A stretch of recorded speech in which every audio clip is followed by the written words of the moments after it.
بالله من شرور أنفسنا ومن سيئات أعمالنا. من يهده الله فلا مضل له ومن يضلله فلا هادي له. ونشهد أن لا إله إلا الله وحده لا شريك له. ونشهد أن سيدنا ونبينا ومولانا محمدا عبده ورسوله صلى الله تعالى عليه وعلى آله وصحبه وبارك وسلم تسليما كثيرا كثيرا. أما بعد فأعوذ بالله من الشيطان الرجيم. بسم الله الرحمن الرحيم. والذين جاهدوا فينا لنهدينهم سبلنا وإن الله لمع المحسنين.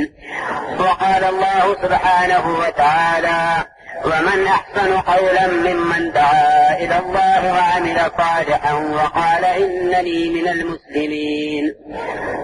وقال الله سبحانه وتعالى: والعصر إن الإنسان لفي خسر إلا الذين آمنوا وعملوا الصالحات وتواصوا بالحق وتواصوا بالصبر.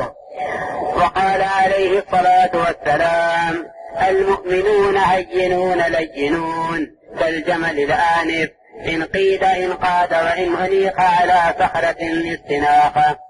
وقال عليه الصلاة والسلام: مثل المؤمن والإيمان كمثل فرس في آخيته يحول ثم يرجع إلى آخيته، أو كما قال عليه السلام. میرے محترم دوستو بزرگوں عزیزوں، یہ بات بالکل یقینی بات ہے کہ جب امت اجتماعی طور پر اپنے دین کی طرف دعوت دینا چھوڑ دے گی تو امت اپنے دین کو بھی چھوڑ دے گی. یہ بات بالکل حق ہے کہ جب امت اجتماعی طور پر، میں انفرادی نہیں کر رہا، جب امت اجتماعی طور پر اپنے دین کی دعوت دینا چھوڑ دے گی تو امت اپنا دین بھی چھوڑ دے گی. اگر امت تسلسل کے ساتھ دعوت اللہ میں مشغول نہ رہی تو امت باطل کی مدعو ہو جائے گی. اس لیے کہ یہ بات تاریخ پوری کی گواہ ہے کہ جب امت نے دعوت چھوڑی تو امت مدعو ہو گئی باطل کی. حق پر استقامت، اپنے دین کو ہر حال میں بچانے کی استعداد، خوف ہو یا لالچ،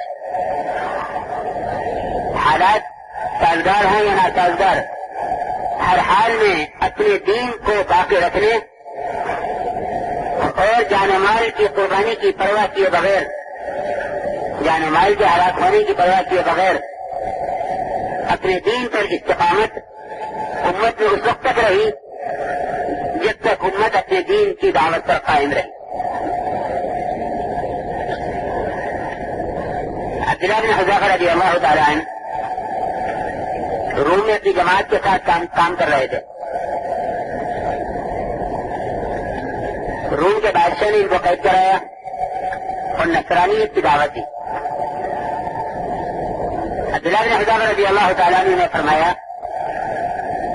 روم کے بادشاہ نے کہا کہ اگر تم نصرانی ہو جاؤ تو میں اپنی آدھی بادشاہت تمہیں دینے کے لیے تیار ہوں.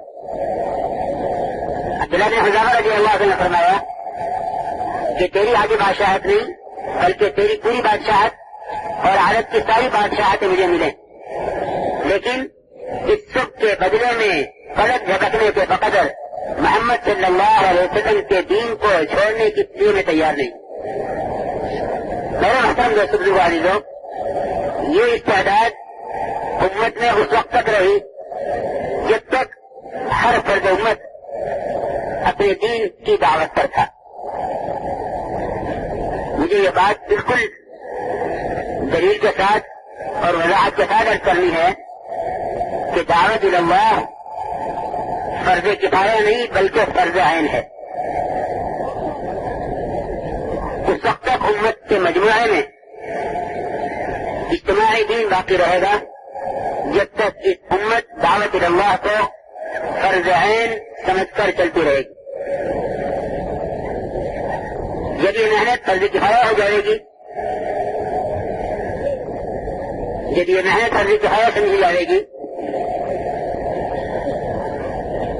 تو امت کا وہ طبقہ جو دوسروں کو اپنے دین کی طرف نہیں بلا رہا ہوگا، یہ ہوگا وہ طبقہ جو دوسروں کا مدعو بھی ہو جائے گا، دوسروں کے لیے ان کے دین کا داعی بھی ہو جائے گا.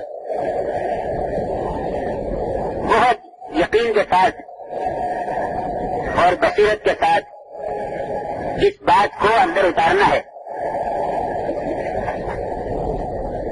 کہ امت میں اجتماعی طور پر دین کیوں تھا اور پھر امت کے اندر سے اجتماعی طور پر دین کیوں نکل گیا. تبدیلی مذہب امت میں ایک آسان چیز کیسے ہو گئی؟ حالانکہ صحابہ کرام فرماتے ہیں کہ ہمارا اپنے آپ کو آگ میں ڈال دینا اس سے زیادہ سخت بات یہ تھی کہ ہم اسلام میں آنے کے بعد اسلام سے نکلے. میرے لیے دوستوں اور بزرگوں، دعوت کا خاصہ اس کی تاثیر ہے کہ دعوت اپنے دین پر قائم رکھنے کے لیے ایک واحد راستہ ہے، ایک واحد راستہ ہے. انفرادی زندگی بھی آدمی کو خطرے میں ڈال دے گی اگر حالات بے دینی کے اور دعوت عمومی بے دینی کی طرف ہوگی تو انفرادی زندگی بھی ضلالت سے نہیں روک سکتی. میرا عزیز دوستوں اور بزرگوں، اس لیے بہت انشراح کے ساتھ اور دل کی گہرائیوں کے ساتھ یہ بات اندر اتارنی ہے کہ جو دعوت اور عبادت ان دونوں چیزوں کو برابر اور مسلسل جمع کر کے چلے گا، اس سے اچھا دین کسی کا نہیں ہو سکتا. اور ایسے ہی لوگوں کے اندر اللہ رب العزت دعوت کو ہی استعداد پیدا کریں گے کہ وہ اپنے آپ کو باعتبار عقیدے کے، باعتبار شریعت کے، باعتبار سنت کے، باعتبار معاشرے کے، باعتبار معاملات کے، مجموعی دین کے اعتبار سے اپنے آپ کو مسلمان کہنے والے ہوں. یہ استعداد دعوت اور عبادت ان دونوں کو برابر اور مسلسل جمع کرنے سے باقی رہے گی. اس لیے کہ قرآن کی بالکل صاف بات ہے، من احسن قولا ممن دعا الى اللہ وعمل صالحا. علماء نے تفسیر کی ہے کہ اس شخص سے اچھا دین کسی کا ہو نہیں سکتا، اس شخص سے اچھا دین کسی کا ہو نہیں سکتا کہ دعوت اور عبادت ان دونوں کو برابر جمع کر کے چلے. اس سے اچھا دین کسی کا نہیں ہو سکتا. یہی وہ شخص ہے جو یہ کہہ سکتا ہے کہ میں مسلمان ہوں. بلکہ علماء نے لکھا ہے کہ ومن احسن قولا ممن دعا الى اللہ میں یہ جملہ استفہام انکاری ہے. استفہام انکاری یہ تاکید کا معنی دیتا ہے کہ اس کے سوا کوئی بات نہیں ہے کہ اس سے اچھا دین کسی کا نہیں ہو سکتا. یہ دعوت اور عبادت ان دونوں کو اکٹھا جمع کر کے چلے. اس لیے یعنی ابتدائی طور پر عرض کر رہا کہ کام کرنے والوں کو سب سے پہلے اندر اس یقین کی ضرورت ہے کہ عمل دعوت کے چھوٹنے کا میری عبادات پر، میرے معاملات پر، میرے معاشرے پر، میرے اللہ کی ذات کے ساتھ تعلق پر کیا اثر پڑے گی، کیا اثر پڑے گا. اس نقصان کو سامنے رکھ کر اگر ہمارے دعوت کا اشتغال ہوگا تو استقامت رہے گی، ورنہ استقامت اعمال دعوت پر استقامت نہیں ہوگی. اس لیے میرے محترم دوستوں بزرگوں عزیزوں، اصل بنیادی بات یہ ہے کہ امت کو اجتماعی طور پر حق کی طرف داعی بنانا ये मुस्तकिल मेहनत है कि हर फर्द हक की तरह दाई बने ताकि वो बातिल का मदरू होने से महफूज रहे।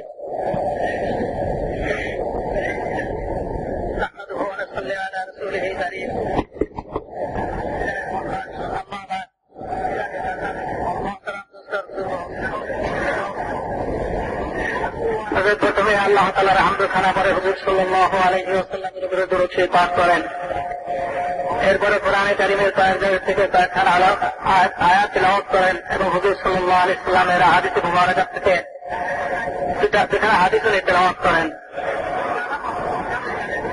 এরপরে উনি বলেন যে উম্মতের মধ্যে থেকে যখন ইজতিমাই ভাবে সম্মিলিত ভাবে দাওয়াত ইলাল্লাহর মেহনত শেষ হয়ে যাবে, বন্ধ হয়ে যাবে, তখন উম্মত নিজেরা নিজেদের দিনের উপরে টিকে থাকতে পারবে না।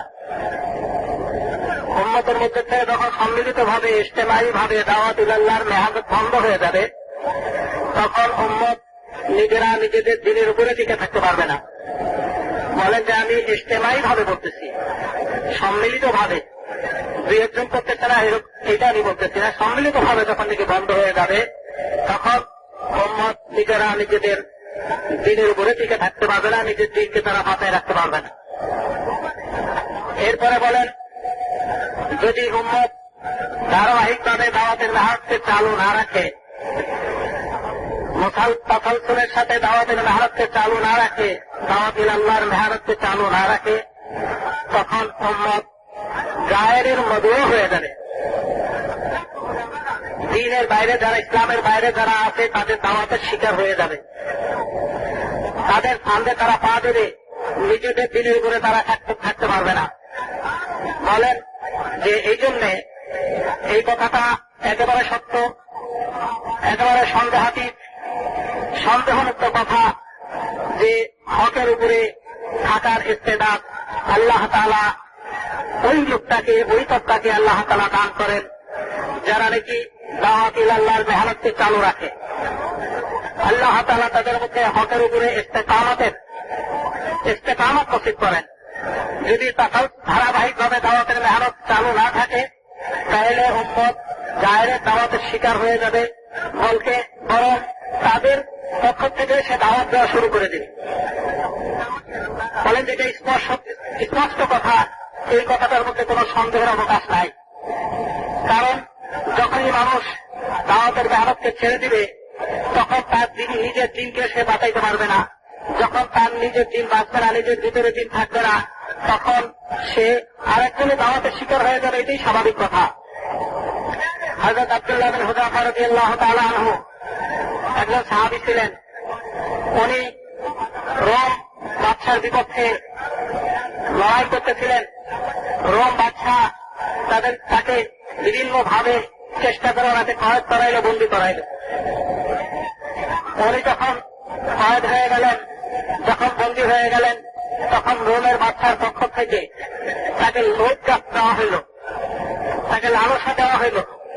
এই কথাটা বলছিলেন এর আগে যে তাই দাওয়াত ইলাল্লাহর মেহনত করতে গিয়ে এখান থেকে সরানোর জন্য যত রকমের লোভ দেখানো হোক না কেন, যত রকমের লালসাই আসুক না কেন, যত রকমের ভয় ভীতি আসুক না কেন, সমস্ত লোভ লালসা ভয় ভীতির মধ্যে থেকে যদি দাওয়াতের মেহনতের মধ্যে যদি উম্মত বিমা না থাকে, তাইলে নিজের দিনটাকেও বাকি রাখতে পারবে না এবং নিজেরা অন্যের দাওয়াতের শিকার হয়ে যাবে।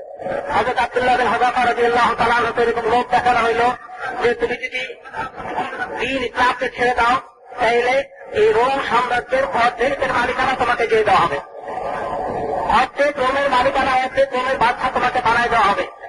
হযরত আব্দুল্লাহ বিন হুযাফা রাদিয়াল্লাহু তাআলা আনহু ওই ব্যক্তি ছিলেন যিনি ব্যক্তিগতভাবে ও ধারাবাহিকভাবে দাওয়াতের মেহনত করতেছিলেন এবং এটা ওই জামানা ছিল যেই জামানাতে সমষ্টিগতভাবে অর্থাৎ সমস্ত মুসলমান দাওয়াতের মেহনত করতে জানা ছিল। যার কারণে ওই লোভ লালসার সামনে ওনার দ্বীনকে ছাড়ার কোন প্রশ্নই ওঠে না এবং উত্তরটা উনি এরকমই দিলেন। উনি বললেন যে দেখো শুধু তোমার এই রোমের অর্ধেক রাজত্ব না, পুরা রোম বরং ভারতের সমস্ত আরবের সমস্ত রাজত্ব যদি আমাকে দেওয়া হয়, তদুপরিও হুজুর সাল্লাল্লাহু আলাইহি ওয়াসাল্লাম, মুহাম্মদ সাল্লাল্লাহু আলাইহি ওয়াসাল্লাম যে দিন নিয়ে আসছেন, যেই দিনটা আমাদেরকে দিচ্ছেন, যেই দিন আমরা পাইছি, এই দিনের থেকে একটা মুহূর্তের জন্য এই দিনকে ছাড়তে রাজি নই। মোহতারাম দোস্ত বুজুর্গ, যখন নাকি এটা আল্লাহ তাআলার পক্ষ থেকে একটা নিয়ম, আল্লাহ তাআলার পক্ষ থেকে একটা সুন্নত, যখন নাকি উম্মতের মধ্যে মজমুইভাবে দাওয়াতের মেহনত ধারাবাহিকতার সাথে চালু থাকে, তখন আল্লাহ তাআলা ওই দাওয়াতের মেহনত করনেওয়ালাদের মধ্যে দ্বীনের উপরে ইস্তেদাদ আল্লাহ তাআলা পয়দা করে দেন। এমন ইস্তেদাদ আল্লাহ তাআলা পয়দা করে দেন, যেই ইস্তেদাদের কারণে তাদের মাথার মধ্যে অন্য কিছু চিন্তা আসার সুযোগ পর্যন্ত বাকি থাকে না, অবকাশ থাকে না। এই কথাটা এখানে যে দাওয়াতুল আল্লাহর মেহনতের দ্বারা আল্লাহ তাআলার পক্ষ থেকে বান্দাকে ওই ইস্তেকামত মারহামত করেন, বান্দাকে আল্লাহ তাআলা ওই ইস্তেকামত দান করেন। বলেন যে এই কথাটা অতীতের ইতিহাসে, অতীতের অভিজ্ঞতা এবং কোরআন হাদিসের আলোকে এই কথাটার উপরে আমি বিস্তারিত আলোচনা করতে চাই যে উম্মতের মধ্যে যখন নাকি মজমুইভাবে দাওয়াতের মেহনত, যদি উম্মতের মধ্যে মজমুইভাবে দাওয়াতের মেহনত বন্ধ হয়ে যায়, তাইলে উম্মত নিজেদের দিন থেকে বাকি রাখতে পারবে না, ব্যক্তিগতভাবে নিজের দিনও তার কাছে বাকি থাকবে না। আর ধারাবাহিকভাবে যদি মেহনত না করতে থাকে, তাহলে উম্মত গায়ের শিকার হয়ে যাবে, অর্থাৎ গায়ের দাওয়াতের শিকার তারা হয়ে যাবে, নিজের দাওয়াত তারা দিতে পারবে না। বরং শেষে এই কথাটাও বললেন, বরং তারা গায়ের পক্ষ থেকে তারা দাওয়াত দিতে থাকবে।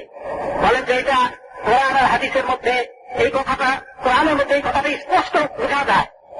কারণ নিজের ব্যক্তিগত দিন বলতে কি বুঝি? নিজের ব্যক্তিগত দিন হল আল্লাহ তাআলার আহকামাত অনুযায়ী নিজের জীবনকে চালানো, অর্থাৎ আল্লাহ তাআলার আহকামাত পুরা করা ব্যক্তিগতভাবে, এটা হল নিজের ব্যক্তিগত দিন। এটা হল নিজের ব্যক্তিগত দিন যে আল্লাহ তাআলার আহকামাতকে পুরা করা, এটা সে পুরা করতে পারবে না। কারণ দাওয়াত ইলাল্লাহকে আর ইবাদতকে আল্লাহ তাআলা পাশাপাশি রাখছেন, এবং এইটাকেই একমাত্র সর্বোত্তম কথা বলছেন। অন্য কোন কথাই হইতে পারে না, এই কথা যে উত্তম কথা কোনটা হইতেই পারে না। আল্লাহ তাআলা এইভাবে বর্ণনা করছেন যে অন্য কোন কথা হচ্ছে উত্তম হইতেই পারে না, যেটা নাকি দাওয়াত ইলাল্লাহ জন্য যে কথাটা ব্যবহার করা হয়, ওইটি হল সর্বোত্তম কথা। এই জন্য মুহতারাম দোস্ত বুজুর্গ, উনি বলতেছিলেন এই কথাটা যে আল্লাহ তাআলা দাওয়াত আর ইবাদতকে পাশাপাশি রাখছেন। বলেন যে এইটা দাওয়াত বলতে কি? দাওয়াত বলতে আমি কোরআন হাদিসের দ্বারা বিশদ আলোচনা করতে চাই যে দাওয়াত ইলাল্লাহর মেহনত যেটা, এটা সবসময় ফরজে আইনের মেহনত। যেমনিভাবে ইবাদত আমাদের জন্য ফরজে আইন, অনুরূপভাবে দাওয়াত ইলাল্লাহর মেহনত ফরজে আইন। যেদিন নাকি কিছু মানুষের কাছে এই দাওয়াত ইলাল্লাহর মেহনত দ্বারা ফরজে কেফার মতো মনে করতে থাকবে, তখন তার ব্যক্তিগত দিনকে সে বাকি রাখতে পারবে না। উম্মতের মধ্যে দিনের উপরে ইস্তেকামাত, বিপদে থাকার ইস্তেকার থেকে এটা খতম হয়ে যাবে। আল্লাহ তাআলা এই জন্য দাওয়াতকে আর ইবাদতকে পাশাপাশি রাখছেন। আল্লাহ তাআলা বলেন, আমান আহসানু কাওলাম মিম্মান দাআ ইলাল্লাহি ওয়া আমিলা সালিহা। ওই কথাতে কার কথা ভালো হইতে পারে? যে মানুষকে আল্লাহ তাআলার দিকে ডাকে। বলে যে এই জুমলাটা মাদ্রাসায় যারা পড়াশোনা করেন তারা বুঝতে পারবেন এটা ইস্তেফানুল কারিয়া, যে এই কথা ছাড়া অন্য কোন কথাই ভালো হইতে পারে না। এইটি হল সর্বোত্তম কথা, সর্বোত্তম কথা, যেই কথা দিয়ে মানুষকে আল্লাহ তাআলার দিকে ডাকে। বলেন যে এই কামকে করে, এই কাম আর আল্লাহ তাআলার ইবাদত করে, আল্লাহর ইবাদত করে। বলেন যে এই দুই জিনিস যাদের মধ্যে আছে, সেই কথাটা বলার যোগ্যতা রাখে যে আমিও মুসলমানদের মধ্যে একজন। এই দুই জিনিস যার আছে, দাওয়াত ইলাল্লাহর মেহনত আছে, দাওয়াত ইলাল্লাহর মেহনত আছে, এবং আল্লাহ তাআলার আহকামাতের উপরে আমলের পাবন্দী আছে, এই দুই দিন যার মধ্যে আছে, সেই শুধু নিজেকে মুসলমান হিসেবে দাবি করার যোগ্যতা রাখে। এই জন্য মুহতারাম দোস্ত বুজুর্গ, দাওয়াত ইলাল্লাহর মেহনত যেটা, এটা হল ফরজে আইন। এইটা যদি না থাকে তাহলে দুই ক্ষতি হয়ে যাবে। মজমুইভাবে যদি বন্ধ হয়ে যায়, তাহলে ব্যক্তিগতভাবে দিনের উপরে চলার যোগ্যতাটাও শেষ হয়ে যাবে। ব্যক্তিগত দিনকে কোনো ভাবে রাখতে পারবে না। আর দাওয়াত ইলাল্লাহর মেহনত যদি ধারাবাহিকভাবে না থাকে, ধারাবাহিকতা যদি দাওয়াত ইলাল্লাহর মেহনত না থাকে, তাহলে এই উম্মত গায়ের দাওয়াতের শিকার হয়ে যাবে। বলে যে যার কারণে এটা প্রমাণিত বর্তমানে স্পষ্ট যে দিনে দিন মানুষ দিনকে ছেড়ে অন্য দিনের দিকে যাইতেছে। অতদিন পর্যন্ত এটা সম্ভব হয় নাই, ততদিন পর্যন্ত এটার কোন প্রমাণ পাওয়া যায় নাই ততদিন পর্যন্ত এই তবদিলের দিনের অবস্থাটা কোন মুসলমান সব নিজের চোখে দেখা নাই, যতদিন পর্যন্ত দাওয়াত ইলাল্লাহর মেহনতের মধ্যে মজমুই ভাবে উম্মত মুস্তামিল ছিল এবং দাওয়াত ইলাল্লাহর মেহনত ধারাবাহিকভাবে চলতেছিল। যখন নাকি মজমুই ভাবে উম্মতের থেকে দাওয়াত ইলাল্লাহর মেহনত বন্ধ হয়ে গেছে এবং দাওয়াতের মেহনতের ধারাবাহিকতা পূর্ণ হয়ে গেছে, তখন এই ইবতিদাত অর্থাৎ দিন ছাড়ার প্রবণতা মানুষের মধ্যে শুরু হয়েছে। মুহতারাম দোস্তর বুজুর্গ, অথচ সাহাবাদের জন্য ওনাদের সকলেই কথাটা বলে একমত ছিলেন যে আমাদের জন্য আগুনে যে নিজের শরীরকে জ্বালায় পোড়ায় শেষ করে দেওয়া সহজ ছিল, কিন্তু আল্লাহ তাআলার দ্বীন আমাদের জন্য একটা মুহূর্তের জন্য ছাড়া আমাদের জন্য সহজ না। ওনাদের সকলের মধ্যে একদিন বদ্ধমূল ছিল, যে দিন কোনদিন ছাড়া যায় না, দিন ছাড়ার বিষয় না। এই একদিন তাদের কিসের জন্য আসছে, কিভাবে আসছে? এই ইস্তেকামত কোথা থেকে নসিব হয়েছে? বলে যে ইস্তেকামত নসিব হয়েছে আল্লাহ তাআলার পক্ষ থেকে ইস্তেদাদ পয়দা করার দ্বারা। আর ওই ইস্তেদাদ কখন পয়দা হয়? যখন নিজে মজবুতভাবে দাওয়াতের মেহনতকে চালু রাখে এবং ধারাবাহিকভাবে দাওয়াতের মেহনত করতে থাকে। এই দাওয়াতের মেহনত করতে দেওয়া জান মালের কোন রকমের কোন কোরবানির তারা পরোয়া করে না। যত বড় ছোট কোরবানি হোক না কেন, যত বড় কোরবানি হোক না কেন, যত ছোট মুজাহাদা হোক না কেন, যত বড় মুজাহিদা হোক না কেন, এতে তারা বিন্দুমাত্র ভয় পায় না, ঘাবড়ায় না।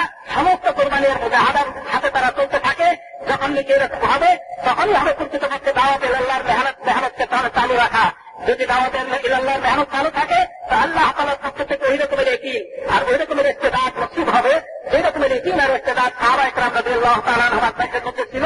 যার কারণে তাদের জমানায় দিনের কোন বাস্তব রূপ কেউ কোনদিন চোখে দেখে নাই। যখন নাকি এটার মধ্যে শিথিলতা আসছে, সেই তবদিলের দিন আমাদের কাছে পানির মতো হয়ে গেছে। অনেক জায়গায় এরকম শোনা দেখেছে।